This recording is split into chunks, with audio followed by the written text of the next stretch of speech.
is the ultimate travel guide from the people who know it best. Weekends with Yankee.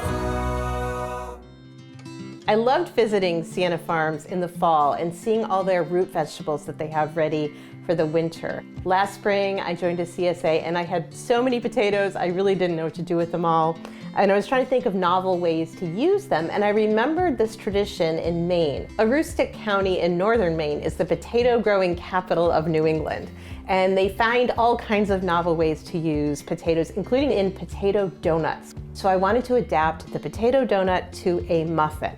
So I came up with these glazed chocolate potato donut muffins. The potatoes add this incredible moisture and wonderful texture without making the donuts heavy or tough. It's kind of magical. I've got my mashed potatoes here that I made for dinner last night, so let me show you how to make them.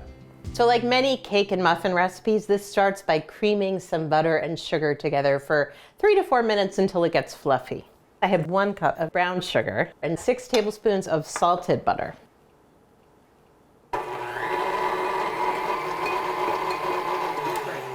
So my mixture has the texture of kind of a slightly fluffy sand. And now I'm going to add 2 eggs, and that's really going to fluff it up. I'm going to do this one at a time and mix after each.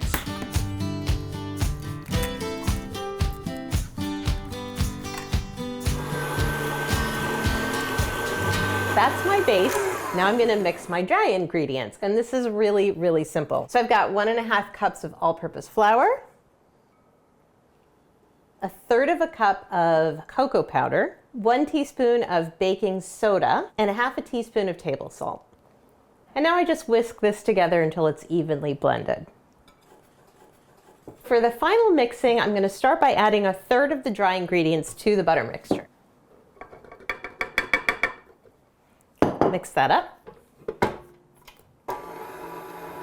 So now I'm going to add my mashed potatoes. You can really use any mashed potatoes you have. I made these the other night. They have butter and salt in them. If you don't have any mashed potatoes on hand, you can always cook some up and rice them and they'll be good to go.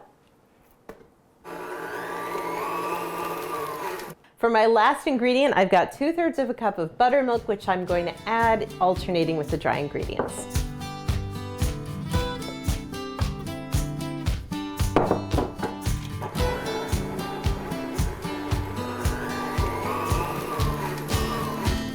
And one of the things that's hardest to replicate when you're turning a donut into a muffin is the crunchy exterior. So to work around that, what I've done is I've buttered my muffin tin and then I've sprinkled sugar and I kind of tilted the pan around to spread it. So you get that little crunch on the outside, which is really nice. So I'm using a large cookie scoop to just scoop the batter into the muffin wells. So I'm going to put this in a 375-degree oven, and you can bake it until they're nicely puffed and look set, which is about 15 to 18 minutes. My donuts are out of the oven and they're cooled, which is important. And I love how they have this texture. They have these sort of cracks on the surface, which is just like donuts look when they come out of the fryer. So this is a fun food, and I wanted a fun topping. To make the glaze, I've got 2½ tablespoons of milk and 1½ cups of powdered sugar. Just mix that together. It gives you just the right pourable consistency, but not too thin. You want it to kind of cling to the muffins. The texture of this glaze is a little bit like honey. It's nice and thick. And I kind of start in the center and like do a little bit of a circle motion, working out to the side so that it oozes evenly.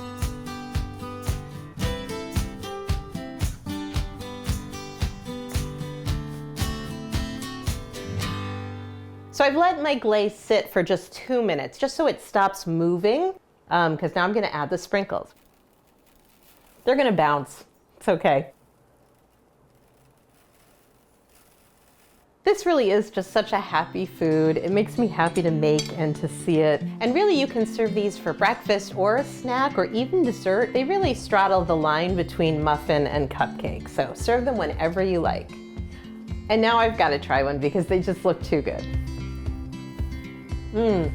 They're really chocolatey and rich. It was important to me that this have the texture of a donut, and they do, without being heavy.